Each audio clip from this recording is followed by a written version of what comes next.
Reed, first of all, we could have historic turnout. Think about this. In 2016, about 130 million voted. At this pace, we could be looking at 150, 160 million, numbers we haven't seen before. The other thing to keep in mind here, we're seeing early voting numbers. We're seeing more energy in them on the Democratic side than the Republican side. But let's keep in mind, that's not a surprise. I want to show you our NBC Wall Street Journal poll from last week. And we asked folks, are you planning to vote early?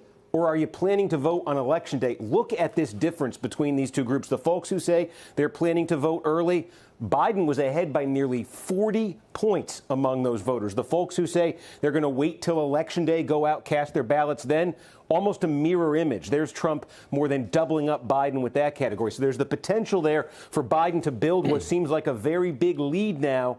The question then would be, could Trump undo that on Election Day? And by the way, that is what happened on a little bit of a smaller scale in 2016. Here was Florida in 2016. They had a lot of early voting in Florida in 2016. Hillary Clinton did very well in the early vote in Florida. There was a lot of talk she banked enough vote to win the state. But then on Election Day, this is what happened. Trump won by 12 points among the Election Day voters. You put all those ballots together, Trump got the state by a point. The lesson from 2016 is you never really know how much enthusiasm there is for both parties until you get to Election Day. Steve, 11 days out, and with history as our guide, crazy stuff happens about this time in the race.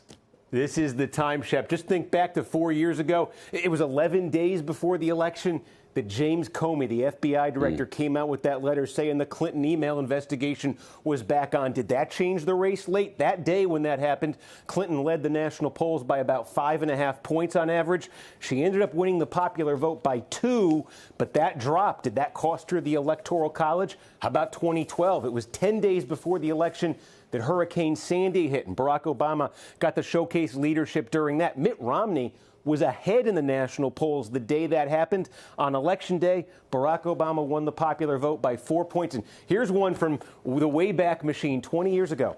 5 days before the 2000 election, the revelation of George W. Bush's 1976 DUI arrest hit. Bush was leading in the polls by 4 points when that happened. Remember, Bush got elected president in 2000, but Al Gore ended up winning the popular vote. Was this late surprise the reason for that?